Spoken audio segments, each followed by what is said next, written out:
छोटे भाई के साथ अपने घरेलू सामान के लिए मार्केट गई हुई थी। मैं वहाँ से आई तो देखी कि मैं अपने जैसे ही ऊपर चढ़ी तो देखी कि मेरी बहन चिल्ला रही है। फिर मैंने बहन को देखा तो उसका दोनों हाथ गाल पूरा शरीर कटा हुआ था और लहूलुहान थी।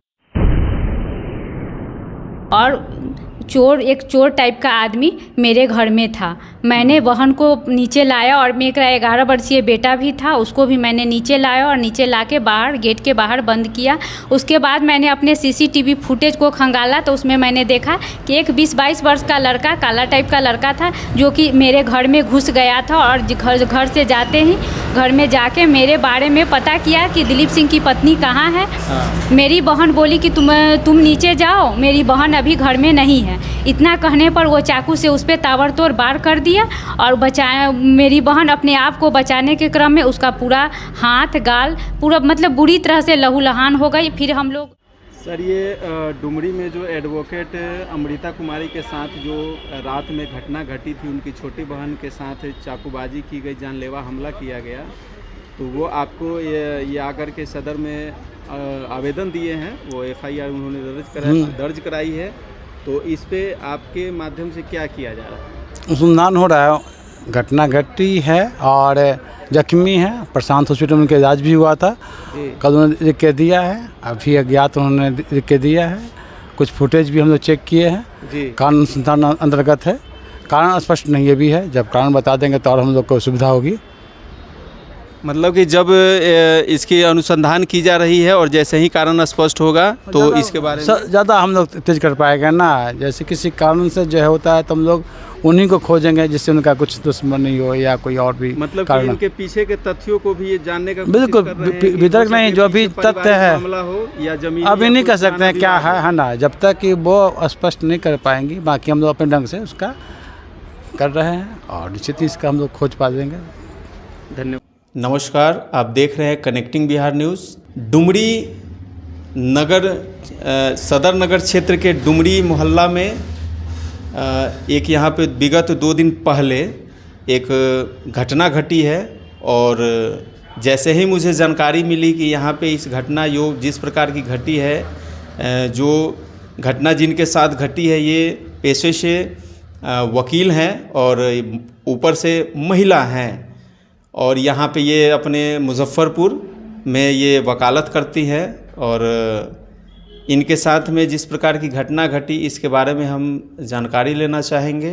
तो हम इनके आवास पे आए हैं और इनके साथ में जो घटना घटी इनके बारे में एक बार पता करते हैं। तो सबसे पहले हमारे साथ उपस्थित हैं अमृता कुमारी जी हैं, जो कि पेशे से वकील हैं। तो सबसे पहले स्वागत है आपका कनेक्टिंग बिहार न्यूज़ में। आपको भी धन्यवाद। आपके साथ में मैम ये जो 2 दिन पहले आपके साथ घटना घटी है, ये इस घटना को आप किस नज़र से देखते हैं और कैसे कैसे ये घटना हुई, ज़रा इसके बारे में आप बताएंगी। ये घटना शुक्रवार की रात 8:07 की है। उस टाइम मैं अपने छोटे भाई के साथ अपने घरेलू सामान के लिए मार्केट गई हुई थी। मैं वहाँ से आई तो देखी कि मैं अपने जैसे ही ऊपर चढ़ी तो देखी कि मेरी बहन चिल्ला रही है। फिर मैंने बहन को देखा तो उसका दोनों हाथ गाल पूरा शरीर कटा हुआ था और लहूलुहान थी। और एक चोर टाइप का आदमी मेरे घर में था। मैंने बहन को नीचे लाया और मेरा 11 वर्षीय बेटा भी था, उसको भी मैंने नीचे लाया और नीचे लाके बाहर गेट के बाहर बंद किया। उसके बाद मैंने अपने सीसीटीवी फुटेज को खंगाला तो उसमें मैंने देखा कि एक 20-22 वर्ष का लड़का, काला टाइप का लड़का था, जो कि मेरे घर में घुस गया था और घर से जाते ही घर में जाके मेरे बारे में पता किया कि दिलीप सिंह की पत्नी कहाँ है। मेरी बहन बोली कि तुम नीचे जाओ, मेरी बहन अभी घर में नहीं है। इतना कहने पर वो चाकू से उस पर ताबड़तोड़ वार कर दिया और मेरी बहन अपने आप को बचाने के क्रम में उसका पूरा हाथ गाल पूरा मतलब बुरी तरह से लहूलुहान हो गई। फिर हम लोग उसको लेके प्रशांत हॉस्पिटल में गए, वहाँ पर उसका इलाज कराए। यही घटना मेरे साथ हुआ है। अच्छा, ये जो घटना जो घटित हुई है अमृता मैम, तो ये सुनने में आ रहा है कि जैसे आपकी छोटी बहन, क्या नाम है उनका? अर्पणा पराशर। अर्पणा पराशर इनकी छोटी बहन का नाम है और वो प्रेग्नेंट भी है। हाँ, प्रेग्नेंट है। तो सोचिए कि इस तरह से जो सीसीटीवी कैमरा लगा होता है और कोई आए दिन अचानक से किसी के साथ भी ऐसी घटना घट सकती है, मैं ये कहूँगा इस चीज़ को।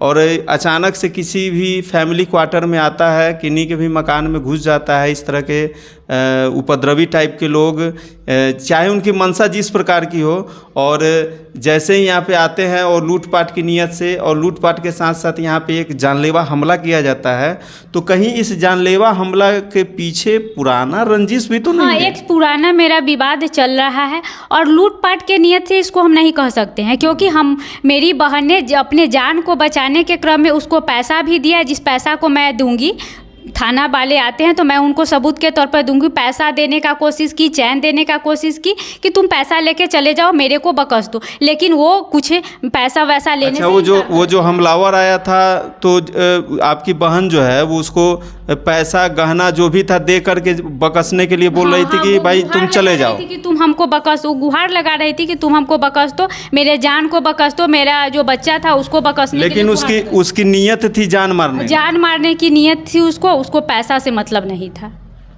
यानी कि उसको पैसा से कोई मतलब नहीं था, वो जान मारने की नीयत से आया। तो स्पेशली, और ये भी सुनने में आ रहा था कि वो आपको खोजते हाँ, मैं वो खोजते हुए, मुझे ही खोजते हुए आया था। तो आते समय वो क्या बोला, क्या बात किया? वो आते आते बोला कि दिलीप सिंह की पत्नी कहाँ है। अच्छा, तो दिलीप सिंह आपके पति हैं? मेरे पति हैं। वो क्या करते हैं? वो उनका मुर्गा का होलसेलर दुकान है। चलिए, बहुत बहुत धन्यवाद आपका। आपका भी धन्यवाद। तो तमाम बातों का एक ही निष्कर्ष है कि ये जिस प्रकार से मोहल्ले में आए दिन जो लूटपाट करने के नियत से जो नौजवान लड़के आ जाते हैं, और इनके पीछे का नियत मंशा क्या होता है ये समझ से बाहर है, और हाथ भी हो सकता है। तमाम चीज़ों पे ये शक जा रही है, और इस शक का क्या आगे का प्रयोजन होगा, तो ये सबसे पहले एफआईआर की सदर थाना में। यहाँ पे इनके आवेदन के आधार पे जो वहाँ के नगर थानेदार हैं सत्येंद्र मिश्र, वो इस एफआईआर की कॉपी को वो एक्सेप्ट करते हैं, उसको एफआईआर को भी लेते हैं, और उसको एफआईआर के माध्यम से वो जांच की प्रक्रिया करते हैं। और इस जांच प्रक्रिया में क्या आगे निकल के आता है, अभी तक ये इसकी प्रक्रिया उस प्रशासन के द्वारा चल रही है। तो इसी तरह जो आगे की प्रक्रिया बनेगी, हम एक बार फिर आपको दिखाएंगे और बात करेंगे कि कैसे इसका आगे का समाधान और प्रशासन के माध्यम से ये चीज़ निकल के आता है। तो ऐसी घटनाएं समाज में नहीं घटनी चाहिए, इस पर प्रशासन को कड़ी से कड़ी शक्ति के साथ पूरे पेश आना चाहिए। और तमाम तरह के लोग ये भी अटकलें लगा रहे हैं कि यहाँ पे स्माइकर भी आए दिन जो है आते रहते हैं और मोहल्ले वाले के साथ बदतमीजी करते हैं, आए दिन सड़कों पे लूटपाट करते हैं। तो मेरी प्रशासन से, पुलिस से, यहाँ के तमाम जो भी आला अधिकारी हैं उनसे भी निवेदन है कि कम से कम शाम में गश्ती दल को एकदम सशक्त करें, मजबूती के साथ निरीक्षण के तौर पे निकालें, और जिस जगह पे जहाँ पे ये स्पॉट जहाँ बना हुआ है, जहाँ पे ये इस प्रकार के जो है स्माइकर के धंधे हो रहे हैं, जहाँ पे नशा लिया जा रहा है, वैसे जगहों पे तुरंत जो है वैसे लोगों को पकड़ करके सीधे अंदर करने का काम करे, और उनको सुधारने का काम करे, और कठोर से कठोर सजा दे। पुलिसकर्मी है, उनसे निवेदन है कि वो इस तरह के माहौल को अपने मोहल्ले में, अपने समाज में ना बनने दे, क्योंकि कहीं ना कहीं यहाँ के लोग तभी निश्चिंत होते हैं जब आप लोग एक्टिव होते हैं, और आप लोग के ऊपर सबसे बड़ी जिम्मेदारी है समाज को सुरक्षित रखने की। तो इसी तरह आप मेरे चैनल को देखते रहें और खूब प्यार सपोर्ट दें। तो धन्यवाद, नमस्कार।